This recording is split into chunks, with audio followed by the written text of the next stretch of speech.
male eulogy. When I did not speak at my father's funeral, Mom pulled me aside after, and she was very disappointed. She says, I can't believe you didn't get up. You're the public speaker.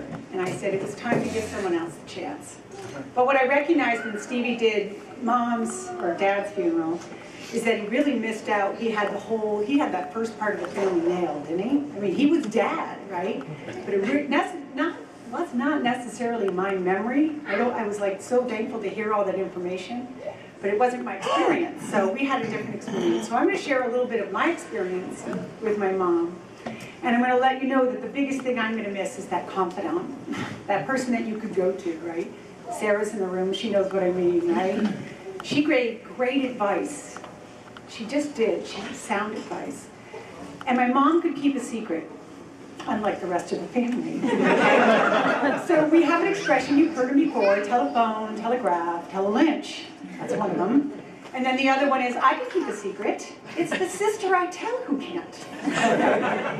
So we know that, right? Mom could keep a secret. She would even keep a secret from Dad. And I know this because we would be in our really heavy conversations, you know, talking about divorce or talking about other things, work. And we'd hear Dad creep up the stairs. And halfway up the stairs, I'd do one of these. Like, he's coming in the room, Mom. The conversation's over, right? And when Dad would come into the room, is she going to keep the secret, right? We would turn around and Dad would go, so what's going on today? And Mom would go, well, we're just talking about the weather, okay? And we would end up in some light conversation. So I really recognize that Mom having that ability to be that coach and that inspiration. But what I really want to note about my mom is that we were treated as such individuals, right? So, you know, Stevie learned different than Pat. She understood that. So the doing and the reading, and I get that. But each one of us was treated so unique. So what I love about that is we also have completely different contracts. And we've talked about the word contracts. The one she had with Sarah is different than the one that she had with you. And so after my daughter's passing, my mom and I got one of the conversations, we were heading to an all-girls weekend. And if you don't know what an all-girls weekend is, it's a crazy weekend with my sisters. And as my sisters got older, Janet started this, thank you for that, because most of my childhood memories or my memories of my past are really around the all-girls weekend, when I look back to all those great memories and things. And the reason is we would share, just like we're doing today. We would share all these amazing things, and sometimes we would find out that I'm not the one who had the coffee spilled on me, it was actually Janet. And we actually, you know, all these stories we heard so many times, we thought it was the wrong person. So we were on our way to an all-girls weekend once, and my sister Susie, Sarah, and I were in the car, and I said, what do you think you brought to Mom's life? What do you think you gifted her? And they both started laughing. They said, I have no idea. And I said, well, what do you think Mom would say? And they, again, Mom didn't share a lot. This is re-sharing, post-sharing. And, because she certainly shared more at the end of her life. And I said, well, here's what we're going to do. You're going to go on this weekend, and I'm going to charge each one of you to find out what the hell you think Mom brought you. And you might even have to ask her. And when we get back in the car and on the way home, we'll share what Mom said. So that was kind of like the mission we had to do. So we get there, of course, you know, the wine gets opened and the coffee gets served and the dinner starts and the whole bit. And by dinner, that conversation or that question was out in the open. And so I just turned to my mom and I said, hey, Mom, could you go around the room and could you tell each one of the children what we gifted you, why we're here in your life, and you know, what was the contract that you think we had with you? And my mom was like the Scorpio. I don't want to share, right? But at first, she was really taken aback by that question. And she didn't have a lot to share about the guys, so sorry guys, you're not in this conversation, because it's an all-girls weekend, okay? So she turned and she started with Karen. So as you know, Karen, I have to tell you about Karen. Karen is an extension of our mom. Seriously, would any sister say not, right? I have more experiences of Mom going to my mom, which is Karen, and then Karen would go to Mom. So in a way, I was parented with Mom through Karen. Does that make sense? I'm the youngest after all, right? It should make sense. So Mom started with Karen, and she admitted what we already know, and Karen is an extension of her. So she said, Karen gifted me help. Karen was the other hand. Karen knew what Santa brought me. And Karen knew everything, right? Karen knew how Mom wanted her service to be. So anyone who's complaining about what didn't happen or did happen, guess what? You're bitching at Mom right now. Because that was her service. And Karen knew that. Mom was an extension of Karen. Karen is an extension of Mom, right? So anytime you're wondering what Mom would say, and you're like, I wish she was here to ask, just pick up the phone and call my sister Karen, okay? So you're clear. Karen, you are an extension of Mom. And you know how much she appreciated your help, right? Right to the bitter end, your help. The finances, everything. She's balancing her stock right now as we're all speaking, okay? Checks are being written, okay? You get it.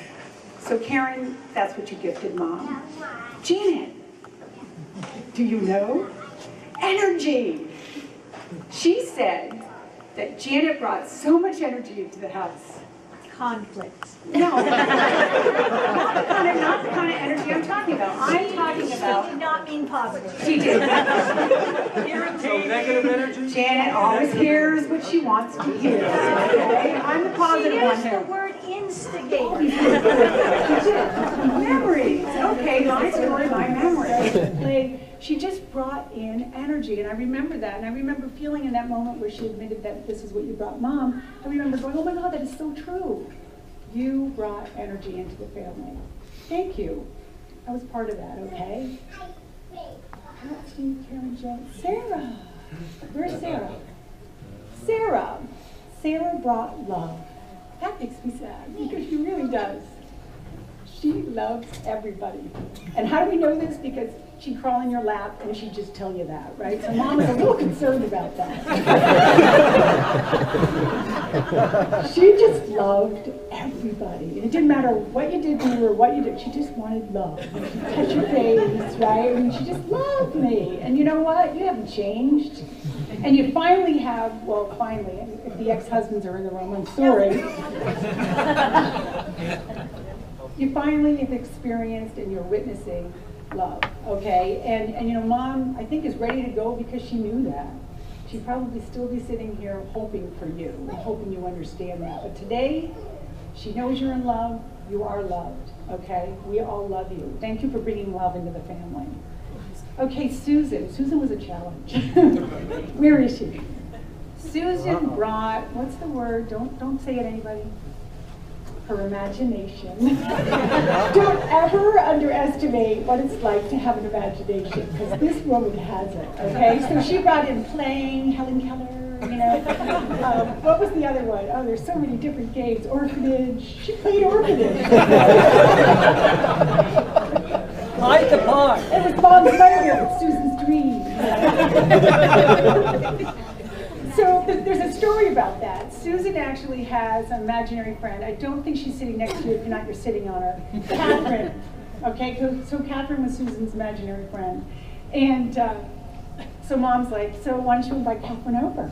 Susan's like, her mom's kind of strict and she can't leave the house. Well, I don't know, where's Catherine live? Around the corner on Cottage Grove. Oh, really? Okay, so one day Mom says, we're going to go for a little walkie walk. Okay? So out they go, and this is Mom's story telling me, okay? So we come around the corner, you know, and Susan's still walking with her, and we're still waiting for Catherine's house. It's not happening, you know. They get all the way around, so Mom starts to come up the straightaway. And she's like, you know, well, there's our house. We're coming full circle. We're there, you know. And Sue looks up and she goes, you do know she's imaginary, right?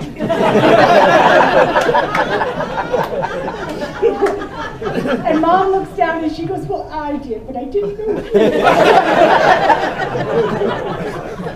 Now, is that Sister Sue? Is that Sue? Love Sue and her imagination. You were the best playmate in the world, and I know because I shared a bed with her. Okay? Susan would get into bed and she'd be like, you're messing up the curtain, you're messing up the sheets. I'm like, I'm tossing and turning here. And I couldn't because Susie had to have everything so. So I love Susie and I love your imagination. I'll probably cry at the next one because it was me, right? So what do we remember? I'm thinking, what is she going to say about me? And she said this to me. She said, wow, this is hard. Hold on a second. I heard, you can do it. Despite the way she raised me, despite the time that she gave me, that I was an amazing mom, and she was so proud of that. And I thought, wow, there's Leah. She saw what I did for my daughter, and she was so proud of that. I'm so happy about that. I'm proud that she witnessed that love, and I respect that. Oh, I want to get back what I was going to say, because there's more fun.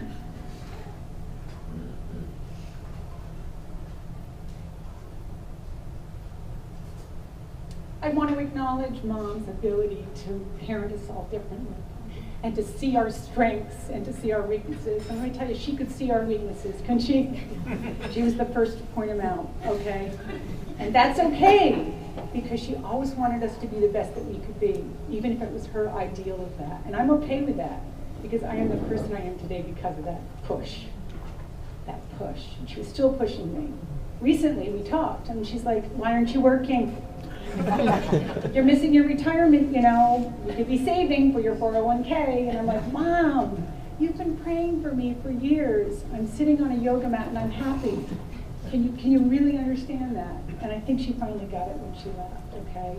So let's just acknowledge my mom and her ability to parent us all differently, not as one unit, but as all separate, and just respect the hell out of her for that, okay? That's all I have to say. God bless. Thank you. Love, Mom. Yay.